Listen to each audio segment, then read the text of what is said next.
what are usually popularly known as village savings and loan associations, or what in the local language they call it Biwina or Chibina. Yeah. They call them informal, but I don't know. You also find them in formal offices like this one, yes, where people have groups and they keep rotating their money.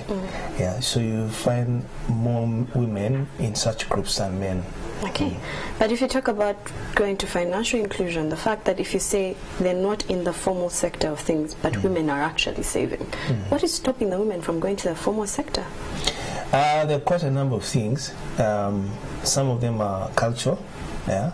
Traditionally, an African setting, a woman is supposed to be at home and take care of the family, and it's a man supposed to look for money and take care of the family. So for most women, that is still the norm. It's the only few. There are not so many women who are actively involved in formal employment. So most of them are in informal. So that's why they find it easier to access informal financial services. Yeah, because they are small businesses, usually don't have collateral, they don't have property. In most of our cultures, it is the man that owns property. Very few women even inherit property from their parents. And if financial institutions are looking for actual property for you to be able to access credit, then that in itself can become a big barrier for women to be included into the system. Interesting. And when you're talking about the fact that we're living in a very patriarchal society, then where does the woman in the informal sector start with regards to ensuring that her future and maybe that of her kids is secured economically? Because we know that, like you say, the majority in the informal sector, a majority are also in the rural setting, you know. So where does such a woman start? And I'm sure most of them are actually watching. I think where they are is a good start. It's a good place to start. The fact that they can come together and are able to mobilize money. So the first thing is to come together as a group, yes, and save together. Yes. Okay. That is a big plus. And those groups are doing wonders, wherever they are. So the only thing is to see how we can make them more efficient, more effective, more secure, and to be able to give them the ability to grow. And that's where FSD Uganda comes in to work with the formal financial institutions to see how we can be able to develop unique products that can be able to meet the needs of this population segment. Yes. One of the things that can be done is how can we leverage the mobile phone to be able to digitize their savings, have a track record that they can rely on to access credit. We are working with the Uganda Registration Services Bureau to put in place a framework that will make it possible for someone to access credit with any asset that you have. It doesn't necessarily have to be a land title. It can be your phone, it can be your chair, it can be your bicycle, it can be your sack of maize that you harvested in the garden. And you know, most women actually are involved in farming, they're very active in farming. So this framework would be able to make it possible for someone to even use their produce they're about to sell, or that is still in the granaries. They can be able to use that to be able to access credit. Right. So innovative solutions and products like that can go a long way in increasing access and usage of financial services by this very important population segment. Okay, as we talk about the fact that yes, we're getting the formal sector on board with this, where do we put the men? Because there was a story in the news at some point where a woman had been saving her money at home. Her husband kept picking the money from home and using it. So she decided to put the money on her mobile money account. But the issue is now we know what is happening with the mobile money sector, so a few things are failing here and there. So how do we include the men in the conversation about financial inclusion of women, that she's not in any way storing for herself, but it's necessary that she needs to be saving? Part of the interventions are not just for developing a product for women, because we also don't want to break families. A family has to be one unit, and you can't run away from the fact that the man is the head of the family. So if you're going to have effective financial inclusion within the family, the man has to be part of the discussion. Yes, he must know that leadership doesn't mean dominion. Leadership means empowering the people that you lead to be effective, because when they become effective, then the whole family grows. So that is a message that we send out to men, that your wife or your daughters being able to access financial services does not mean that they don't take away your leadership. It actually strengthens your leadership, because then you have a strong team that can help you be able to lead your family in the right direction. Okay. Let's look at ownership, and we know that when it comes to economic independence, this is where it actually borders. You can never separate the two conversations. Ownership, be it of land, be it of businesses. Is that conversation changing? Where can women start to ensure that, as much as, because we're having this conversation with one of the EDs of this women groups, and they were saying that when they are on the ground, it's the women who till on this land, but it's very hard to look at the document and see the name of the wife in there. Even when it comes to the bit of, next of kin, some men eliminate them completely. When it comes to a daughter, for example, and maybe the dad is deceased, it's very hard for the daughter to get even a portion, a small piece of land from what the father did own. So when it comes to conversations of ownership, how far are we? Of course, we still have a long way to go, but that said, we've made some good strides. Some of the things have been secured within the law. Like, for instance, you cannot sell family land or family property without the consent of your wife. If you're a man or if you're a woman, you cannot be able to sell family property without the consent of your husband. Yeah, and even when someone dies, the inheritance is secured. Of course, it can be in the law. In practice, it can actually be different, and that's where behavior change really comes in. Yes, building the trust between the man and the woman, and for the man and the family to know that we are stronger together as a unit rather than an individual. I wouldn't want to push for either a woman to own their own things or the man to own their own things, because then that will just keep you apart and it won't be able to make you effective as a family unit. But if you can be able to promote the thinking and the value of operating in unity and empowering each other to be able to be a strong family unit, I think they will have achieved a great deal beyond just having it enshrined in the law, because it's one thing to have it in the law, it's another thing to actually implement the law, and until people start changing their values. Yes. Mr. Lutwama, what you're saying is the ideal, but what's on the ground is totally different. So if we have a man watching us today or a woman watching us today, and she's just looking at you and saying, my situation is totally different, where do they start with regards to having this, authentic conversations between themselves? If it's a man and a woman and a man, to just change their mindsets of everything pretty much. Unfortunately, there is no easy path. It all begins with talking. Yes, you cannot run away until you talk to each other. You can never make progress. And if there is no discussion between the two of you, then you'll only get apart. Of course, it's difficult. It's a tough one, and that's why you need support from institutions that can be able to help you.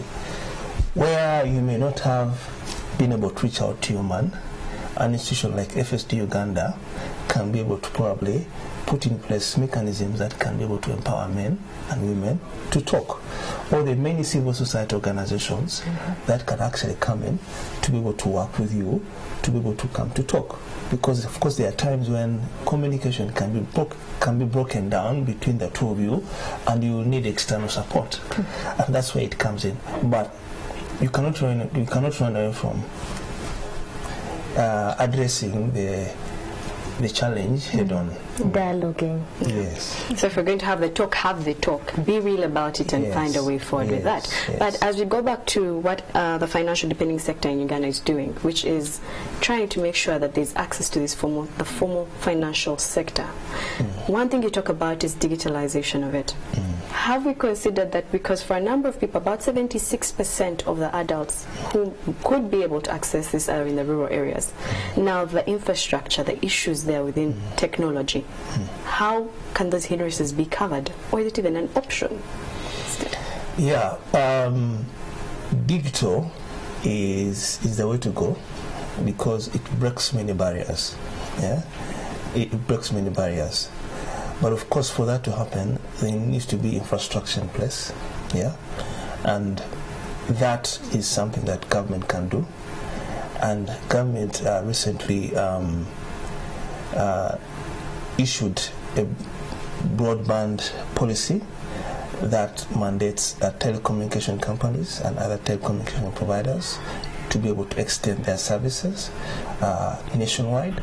And I think you've seen some telecommunication companies, I won't say their names, who are advertising that they've actually extended their services across the country. You've seen it in adverts. So that, I'm sure, is a good move. That will go a long way in providing the foundations against which we can be able to see more access to financial services. There are more people who have access to the mobile phone than to any brick and mortar building across the country. The beauty with that phone is that you can also walk with it in your pockets. I don't have to board onto a taxi to get money from my phone, or to make a transaction from my phone. The other thing we're trying to do actually is also to see how we can be able to move to a level where even what I buy it with digital money rather than physical cash. That even makes financial services more accessible, because I don't have to go and withdraw money from a mobile money agent to be able to buy a kilo of sugar. I can just go to the next shop and I can just move money from my phone to the other person's phone. Right. But then one thing that would be, isn't it going to be expensive and difficult to maintain when you're in the rural area? Isn't it harder for you to make sure you have this phone on you? No. Powered? No. As infrastructure increases, government is increasing power. All these dams that are going to come in place, you'll be able to have more accessible power. Solar, all these are creating the environment that can be able to facilitate products like we're talking about on the phone. Yeah, so that will come to a level where having a phone will be as good as having to eat lunch or having to brush your teeth in the morning, because it will be easily available. So that time is coming. We're just building those building blocks, and I'm sure that there's light at the end of the tunnel. You know, when you talk about women economic empowerment, it also borders on financial literacy, especially with us right here on the show being very, particulate about our worry and our concern for the woman in the rural setting who maybe has not had an access to a decent education pretty much. So someone would ask, these are the women who pretty much, is it live in church? The church going, they really are staunch Christians. So is financial deepening sector actually looking to working with religious-based organizations just to ensure that we up the level of financial literacy in these women? We work with every institution that can be able to take and increase that financial inclusion frontier. We are market facilitators, meaning that we work with the market, we work with different actors in the market to be able to facilitate financial inclusion. So definitely we have no problem with working with religious organizations if they are able to provide that leverage point that can be able to increase financial literacy. And let me tell you something interesting. The more spiritual you get, the more financial literate you become. It looks like a paradox, but the more closer you get to God, the more closer you get to your financial prosperity. So I'm sure that there's a big role that religious organizations can play in uplifting the financial awareness and literacy of these women, especially if they're active in those organizations. Okay. As we wrap this up, we can't forget the woman who stays at home, the stay-at-home mother, the housewife. And we have a number of them within our country today. She may not actually hold the money because he just gives what they call ezaka meza. You know, he just leaves just for the food and what you need, and maybe once in a while he'll give you for the saloon. So about a woman like that who's watching, how can she be able to actually achieve economic independence? Is it even possible for her? Yes. You see, you need to look at the family as a corporate unit. Yeah? It's a corporate unit. So that woman who's staying at home is a CEO of that organization at home. Yeah. So once the family prospers, and the family prospers, she also prospers, because she gets to share in the prosperity of the home. Yes. And I think that's where the independence is. And that's why I kept on saying that if we can be able to promote unity in this family unit, and our roles in this family are considered to be complementary, then I know that even if I'm staying at home, my staying at home actually is going to increase the value that is going to come from this family. If it's our children, they're going to become more sharp, they're going to become more crisp in what they do, and once they prosper, we all prosper, you know. And once they prosper, they give us less stress, we are able to be more focused in what we do, and that in itself increases the prosperity of the entire unit. So I think that's where the crack of the thing is. You know, that's an important aspect that you've raised right there. And we were having this conversation, is it 2 weeks ago, about stay-at-home moms, and then what next, unfortunately, if the man is called home, by God. Yes. So what controls or what measures can couples put in place, especially if we have the mother who sits at home and the man goes out to fend? What strategies can they put in place, or measures can they put in place to ensure that this family, if God forbid the man departs, they're still stable? No, it comes down to your mindset and how you look at it. Now, if you have an independent mind and you're all living for yourselves, then you're going to have a problem, because when I leave, I will live with everything, and I will leave you out there. But if we're living as a unit, that means that, like any corporate entity, you need to have succession planning in place. You need to have a strategy in place that plans for the family, and you're not planning just for yourselves, but you're planning for generations and generations and generations. Meaning that if we're planning as a unit and we're planning as a family, there's no way my wife or my husband, if it's a woman, because sometimes it's a woman who's earning money and the man is at home, they're rare, but they're there. Yeah. But if you have that plan and you're looking at yourself as a unit, that even if you're staying at home, I know that my success at work is because you're staying at home, because I have less time to think about trouble at home. I have less time to think about trouble with my children.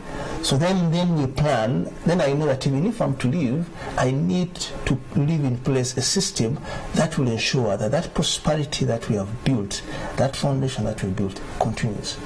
So it comes down to that mindset. Yes. Okay. Wow. So as we all nod our heads as people watching and saying, yes, this is what we need, the unit needs to be unified, literally. A corporate entity. The family is now a corporate unit. Yeah. What are the benefits of this financial inclusion? Because you keep saying they will be, as you can be able to go to work and know that she's at home or he's at home and everything is going well. But what are the benefits, if we break it down? What could be the benefits of someone being a part of this? The financial inclusion, in very simple terms, is money. And money is a medium of exchange. Yeah. Money unlocks the value in an individual and in a person. Yeah. The only thing that can be able to ascertain that you're a good presenter is how much you earn. Yeah. Immediately, money makes it possible to place value on your worth. Yes. So that's why it's important for people to understand how to deal with money, because the more you learn how to deal with money, the more you understand your worth. Yeah, and the more value you create, the more it will attract in terms of money.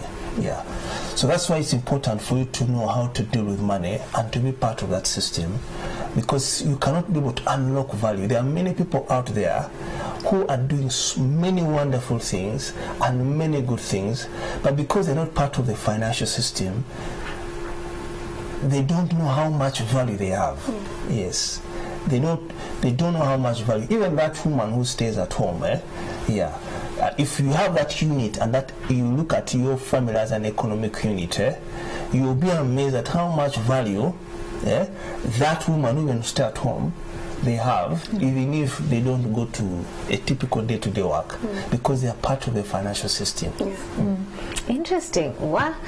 Myself, I've learned a lot. I'm just nodding my head and saying yes, yes, yes. You know, yes. I've never looked at it that way. The family is a corporate unit, yes, and it needs to operate as such. Yes. And in a corporate unit, there's communication, and it has to be there in the family as well. Yes. Wow. You see, they say in the beginning, God created man, male and female, and He told them to go and dominate and multiply. So there lies the vision of the family. Yes. And He created the woman to be a helper. Yes. The woman is the team that works with the CEO. So NTV cannot stand alone on the CEO. The CEO is able to move NTV to where it's supposed to be because he has developed teamwork within the organization. So if your family is going to be able to place and do its work of dominion on earth, then you need to operate as a corporate unit. Wow. So we operate as a corporate unit, something that we have officially looked at. We're no longer just calling it the family, we're calling it the first corporate unit before you leave and get into the world. Yes. Yes. So how is your corporate unit at home in terms of financial services and financial inclusion? It's time for you to make a few steps, because money can help you know and determine your value and what your worth is in your day-to-day activities. Now we have been joined by Mr. Joseph Lutwama. He is from Financial Deepening Sector Uganda. Thank you so much for enlightening a number of people. It's a pleasure. Yes, and hopefully you have learned, because Mala and I are just simply saying yes, yes, yes. Keep it morning at NTV. We'll be coming right back. Thank you so much.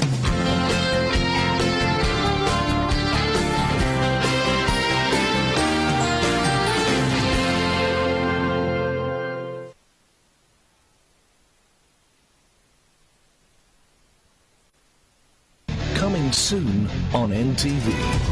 NTV presents another exciting must-watch drama series. In the beautiful capital of Uganda, a hotel chain has been running for decades. If you don't show